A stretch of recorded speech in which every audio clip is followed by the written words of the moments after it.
Pese a todo el esfuerzo hecho por el feminismo radical y las ideologías afines, hay cosas que conciernen a uno de los dos sexos.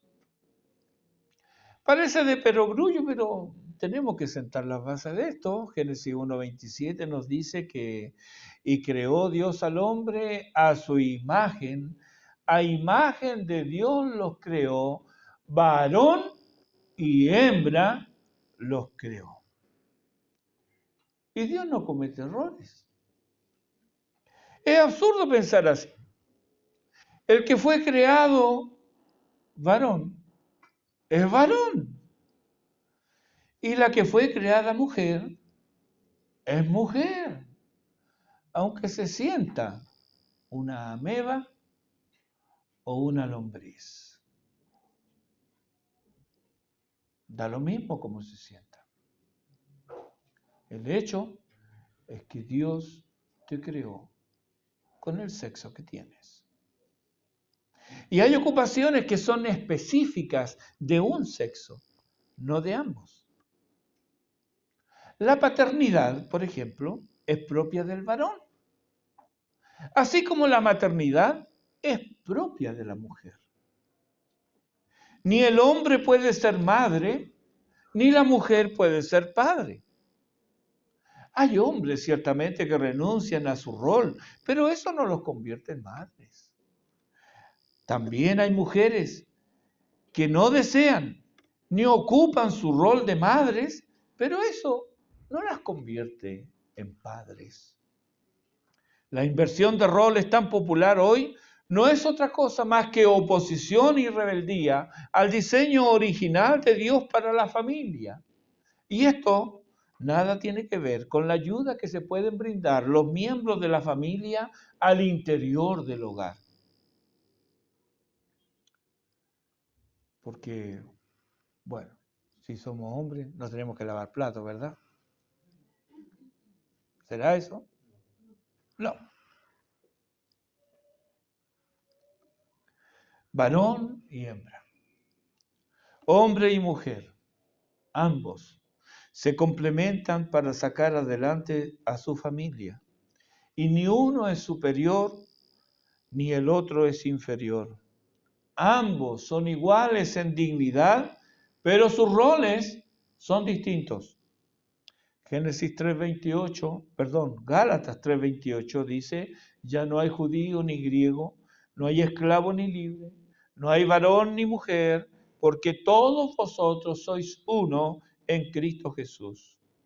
Esto no quiere decir que ya no hay etnias o condiciones sociales o distinción de sexos, sino que ante Dios, tu etnia, tu condición social o tu sexo no importa en lo que agradar a Dios se refiere. Todos tienen el mismo acceso a Dios por medio de Jesucristo. Entonces, en lo que a la adoración a Dios se refiere, ambos sexos son iguales y gozan de la misma importancia, mas no así, ellos no tienen el mismo rol. Y ahora entramos en materia, porque la dirección del culto divino, Dios la asignó al varón, como lo hemos visto y como lo seguiremos viendo más adelante. Es muy importante tener presente esta distinción vista la situación en la iglesia efesia. Y vaya coincidencia, en las congregaciones contemporáneas también se estilan estas cosas.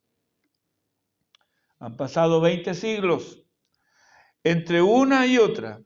Sin embargo, la problemática que quiere encauzar Pablo está tan vigente hoy como lo estaba entonces.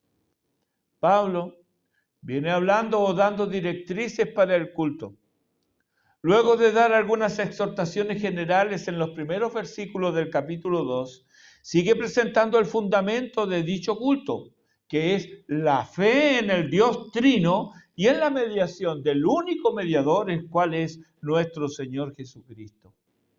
El domingo pasado vimos la exhortación a que sean los hombres los que dirijan el culto bajo ciertas condiciones que, de no cumplirse, no agradarán a Dios.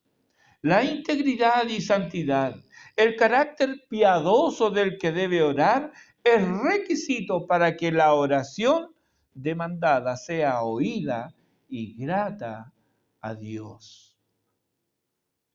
Ahora, la palabra asimismo aquí en el versículo 9 enlaza la exhortación que sigue con la orden que ha dado en el versículo 8. Quiero, dice, pues.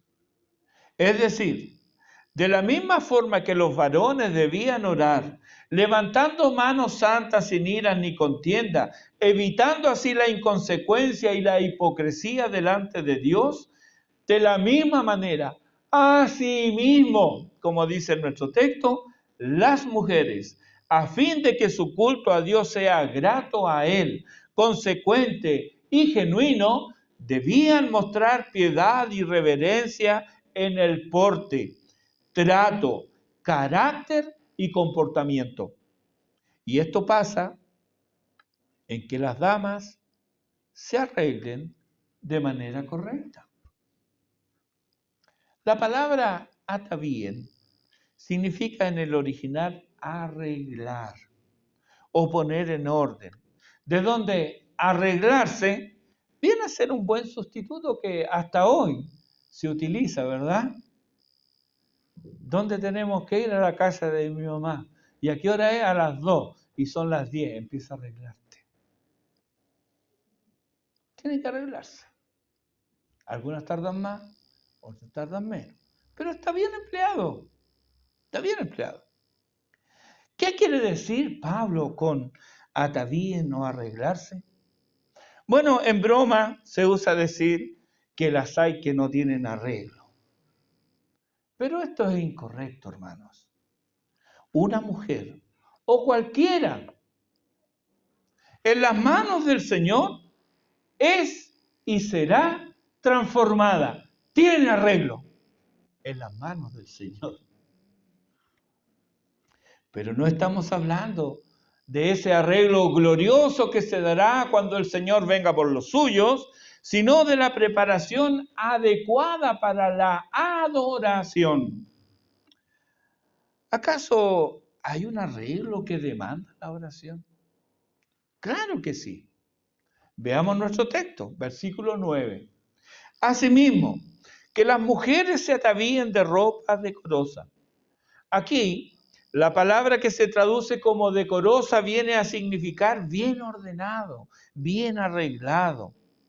Todos sabemos que hay distintos tipos de ropas. Tengo 2 ponchos con capucha, muy abrigadores. Un abrigo nuevo. En realidad no es tan nuevo, pero es grueso y es largo, es abrigador. Pero por mucho frío que haga en las noches, hermano, no se me pasa por la mente acostarme con ellos. Usamos otra ropa para acostarnos. Pero no bien pasamos por la ducha, la indumentaria cambia dependiendo de la actividad a realizar, ¿verdad? ¿Verdad que es así? Y desde pequeños sabemos eso. Mi nieto tenía 5 años, él no quería salir de la casa y lloraba porque mi hija insistía en que él saliera con un pantalón de buzo. Pero en su mente infantil eso no era apropiado para salir a pasear, menos para ir a la iglesia. Para él la ropa de la iglesia, esa es la adecuada para salir a pasear, es la ropa cool. Pero el buzo, no, lloraba, no se lo quería poner.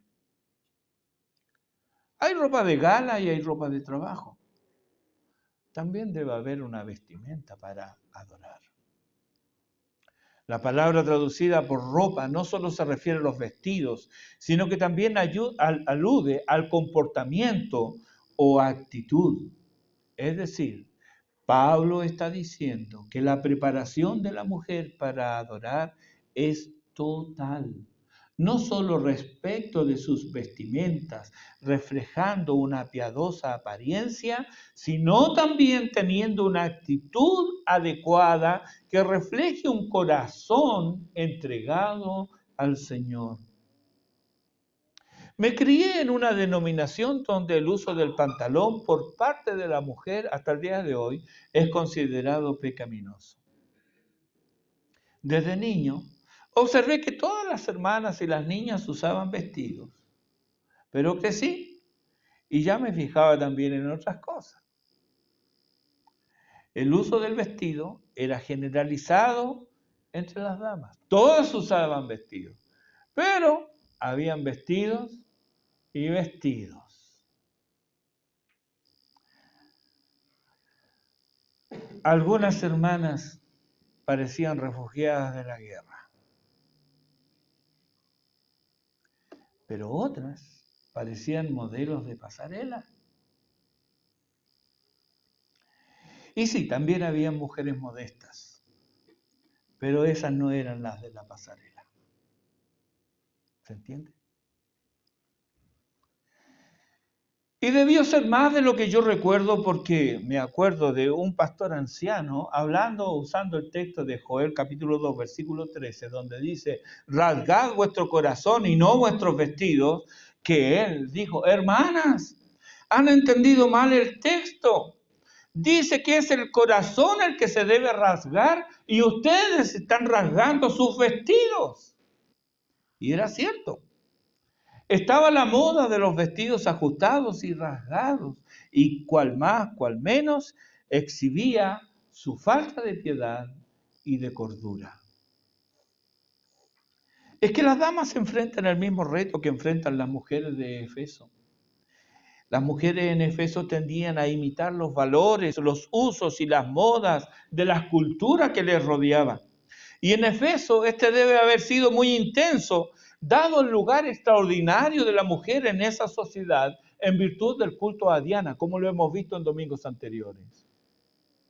Obviamente, el apóstol no está condenando el deseo femenino de lucir bien. Más bien, entre paréntesis, ¿quién puso ese deseo en la mujer? ¿Quién cree usted? ¿Quién puso el deseo en la mujer de lucir bien? Dios lo puso. Dios lo puso. No lo puso en el hombre. De repente los hombres salimos y nuestras esposas tienen que decir, oye, anda a peinarte. Ni nos fijamos. Pero Dios puso ese deseo en la mujer, el deseo de lucir bien.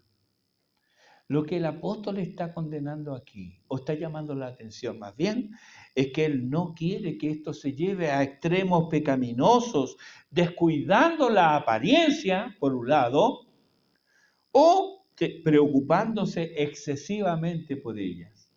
O sea, ni refugiadas de la guerra, ni las mises de las pasarelas.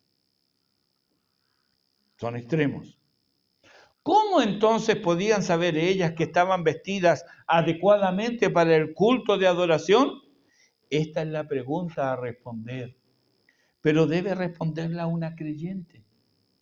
No la dama que meramente asiste, pero no se ha convertido. El apóstol se anticipa a la interrogante y aclara, versículo 9. Asimismo que las mujeres se atavíen de ropa decorosa, dice, con pudor y modestia. Pudor. Dice el diccionario Vine que el pudor es aquella modestia que está arraigada en el carácter. Y añade, el pudor siempre detendrá a una persona buena de cometer un acto indigno. Hay un cierto sentido de vergüenza, pero no por ser mujer, sino vergüenza de incitar pensamientos impuros en los hombres o distraer el culto reverente a Dios. Entonces, el vestido que usará no será uno que provoque o incite a la tentación, pues rechazará aquello que sea deshonroso para Dios. Una mujer que tiene temor de Dios en su corazón lo expresará en su manera de vestir y no usará nada que haga tropezar a nadie. Pues si una mujer ama al Señor, odia el pecado. ¿Cómo entonces podrá sentirse bien poniendo tropiezos y facilitando el pecado en sus hermanos? Los pastores no estamos para medir el largo de las faldas o la falta de tela en los pantalones. Esa es tarea del esposo o del padre. Sin embargo, esto no deja de ser una preocupación pastoral, puesto que es evidencia de otros problemas mayores que la falta de tela y tienen que ver con el corazón. ¿Qué está pasando allí? ¿Por qué cambió el objeto de a quién quiero agradar? ¿Ya no quieres agradar al Señor? Debes saber que agradarte a ti misma es obedecer a tu corazón para tu propia ruina. Modestia, dice el apóstol. El diccionario Vine también dice que modestia denota un recto juicio de la mente. Es aquel control interno habitual del yo, con su refrenamiento constante de todas las pasiones y deseos, que estorbaría que surgiera la tentación sobre estos, o sea, sobre las pasiones y deseos que están, pero estorba. La modestia estorba a que aparezca ahí la tentación.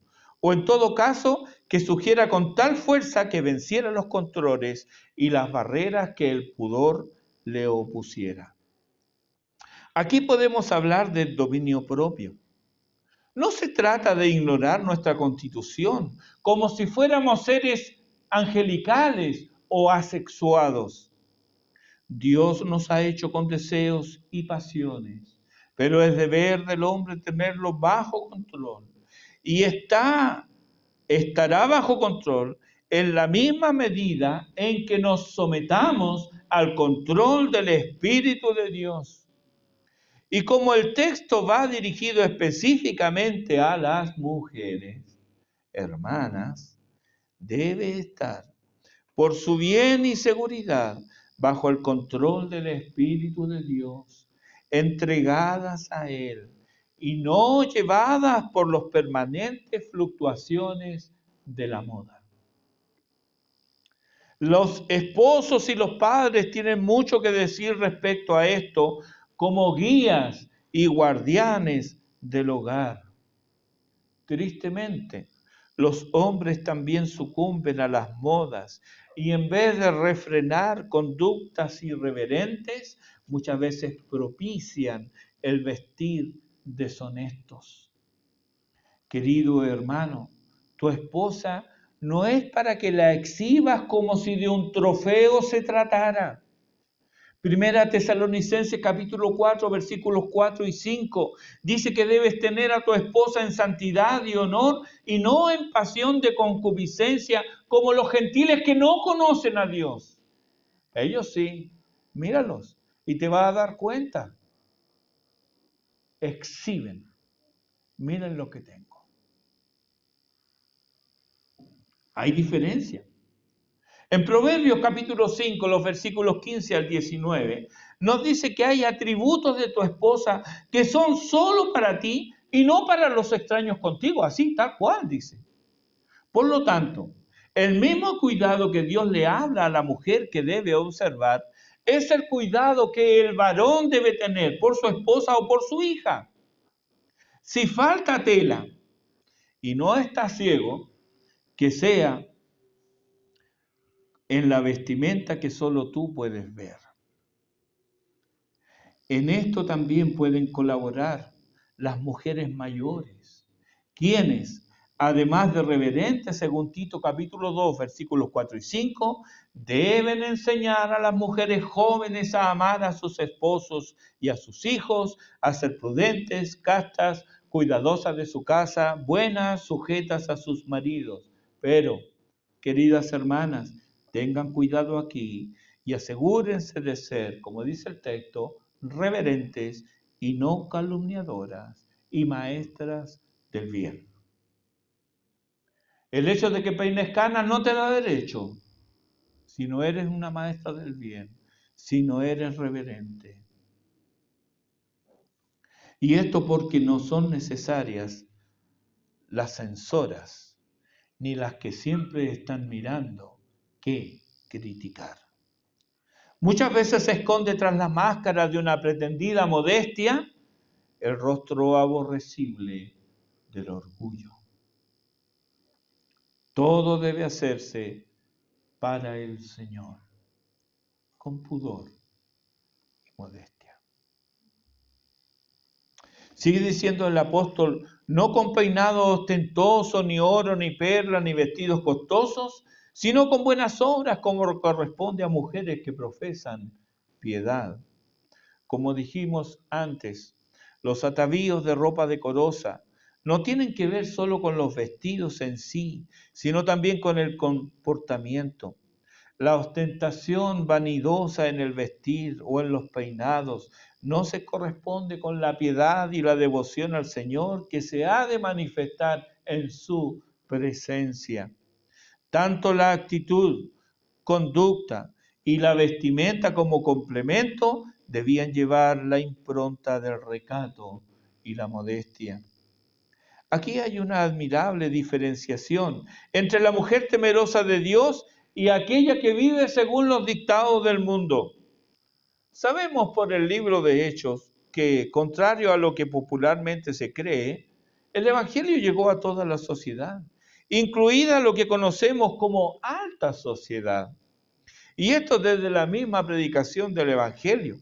Lucas nos cuenta en el capítulo 8 de su Evangelio, los versículos 2 y 3, ahí nos habla de algunas mujeres que de sus bienes servían al Señor. O sea, eran mujeres que tenían buena posición económica y ellas ayudaban a este rabino de Galilea. En Hechos capítulo 6 nos habla de Filipos y ahí encontramos, 16, y ahí encontramos a una mujer comerciante, Lidia. En Tesalónica, Hechos 17:4, habla que creyeron mujeres nobles no pocas. Note las palabras que usan. En Berea, Hechos 17:12, y creyeron muchos de ellos y mujeres griegas de distinción. Otras palabras para tener en cuenta. Y en 19:31, a propósito de Efeso, dice que algunos que eran autoridades allí eran amigos de Pablo. En los saludos que hace a los romanos escribiendo desde Corinto, descubrimos a Erasto, que era nada menos que el tesorero de la ciudad de Corinto. Y la ciudad de Corinto es una ciudad rica, pujante. Bueno, Erasto era tesorero de esa ciudad, lo dice Romanos 16:23. Además, un fiel compañero de Pablo y Timoteo, según Hechos 19:22 y 2 Timoteo capítulo 4, versículo 20. También, y en el mismo texto de Romanos 16:23, encontramos a Gayo, que al igual que Filemón o el Gayo de Tercera de Juan, en el caso de que sean personas distintas, todos ellos gozaban de una sólida posición económica.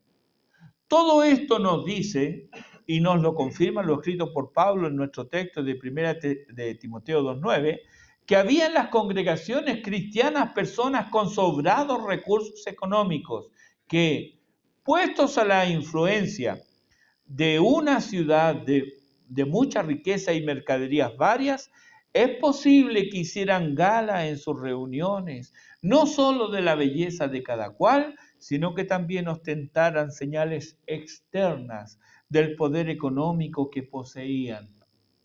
Por eso el texto. De ahí que el apóstol, queriendo evitar el vicio de la excesiva avidez, de la ostentación y el deseo de vestir lujosamente, quisiera refrenar dichos impulsos recomendando u ordenando a las damas la modestia y la sobriedad. Versículo 9, no con peinado ostentoso, ni oro, ni perlas, ni vestidos costosos. El adorno en la mujer es bienvenido y bien deseado, pero debe ser con moderación y recato, y no como una muestra de orgullo, posición, vanidad o sensualidad.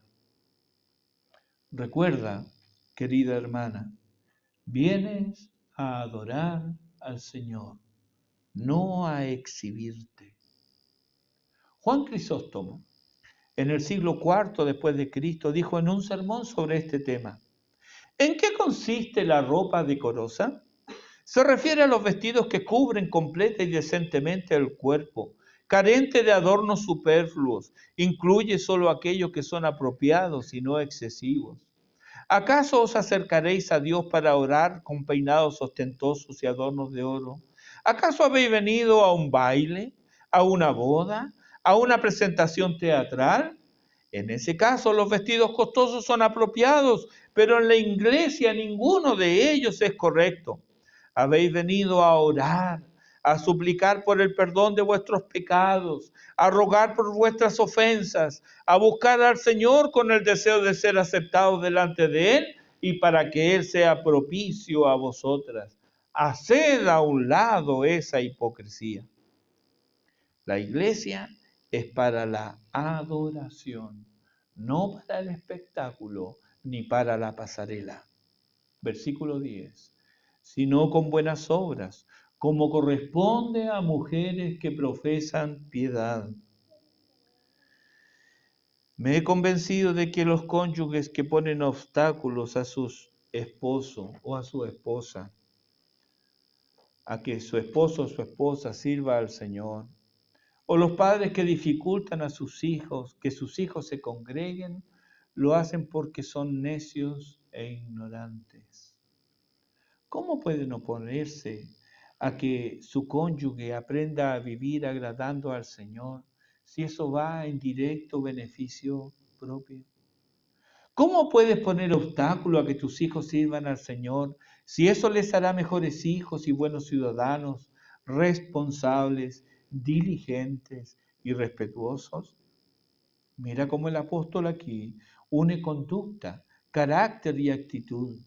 No solo ellas, las mujeres, deben vestir decorosamente con pudor y modestia, sino con buenas obras, como corresponde a mujeres que profesan piedad.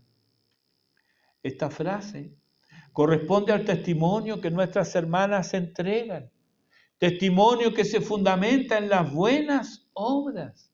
De ellas deben vestirse, arroparse. Y esto no es distintivo o exclusivo solo de las mujeres, pues todo creyente debe estar ocupado en buenas obras como consecuencia de profesar la piedad. No debe ser como quienes describe Pablo en Tito 1:6, donde dice: profesan conocer a Dios, pero con sus hechos lo niegan. Aquí también les dice a las mujeres mayores que deben ser maestras del bien y huir de los pecados de la lengua.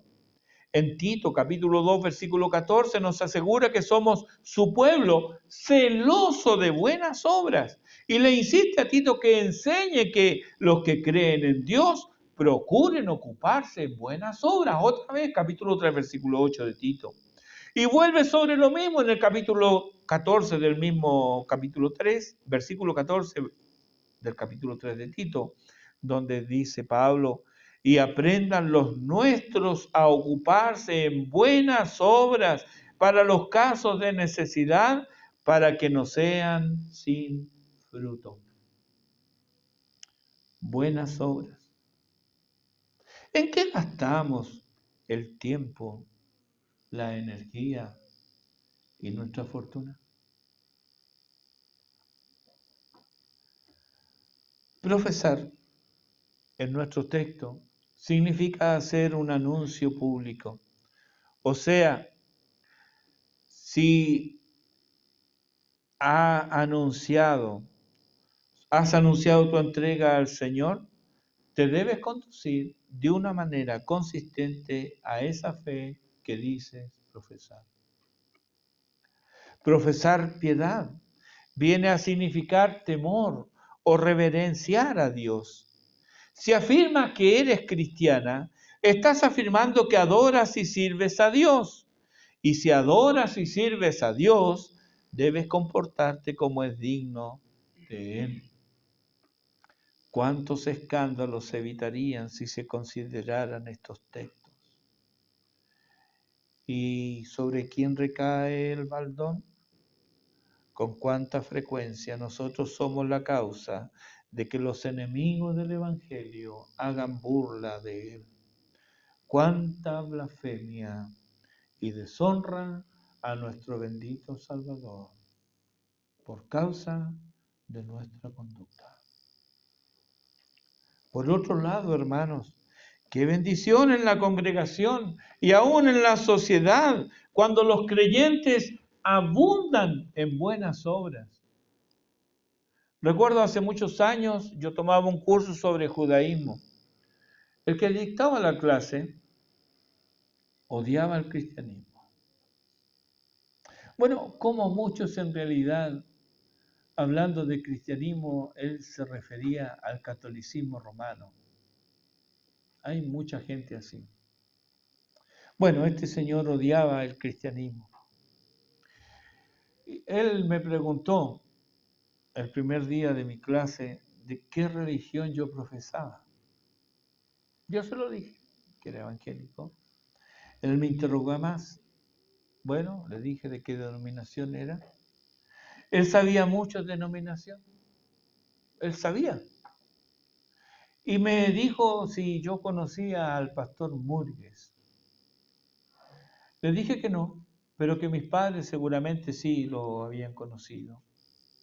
Y ahí él dijo algo que me sorprendió.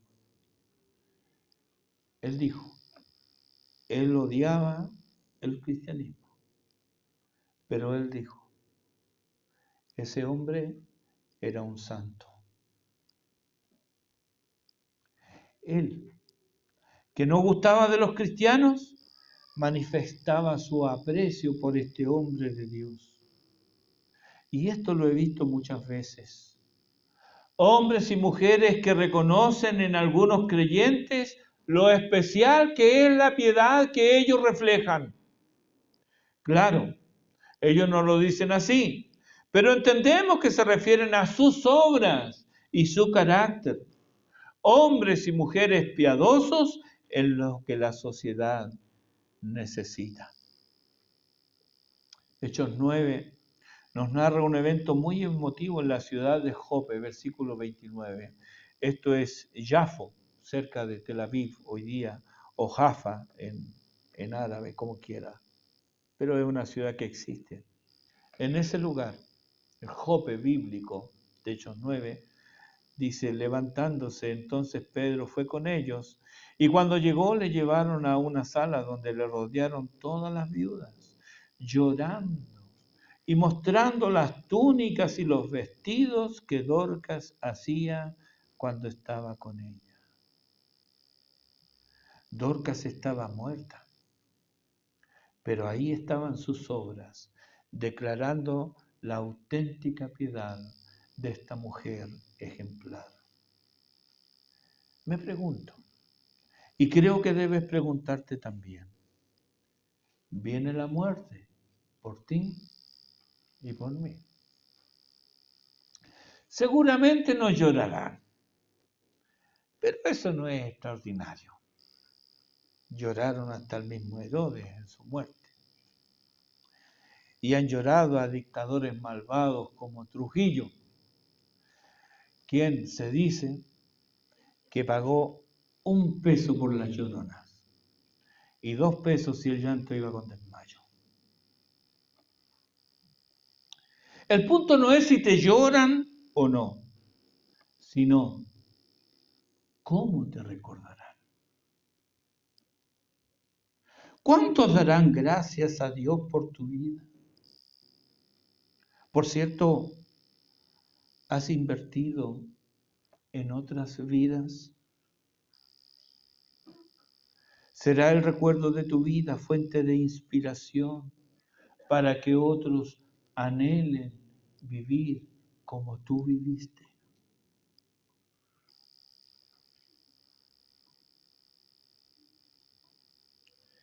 Testimonio. Testimonio de buenos cristianos. Hay, pero es mi parecer que no abundan tanto como los malos testimonios. Tu vida, tu conducta, tu carácter, tus obras, en fin, todo esto es tu testimonio. ¿Qué lista van a engrosar? ¿La de los buenos testimonios o la de los malos testimonios?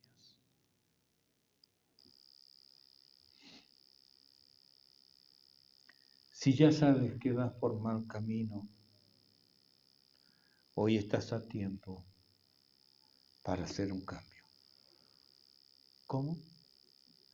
Resuelve entregarle tu vida a Cristo. No hay otra manera. No importa en la profundidad del pecado que hayas caído.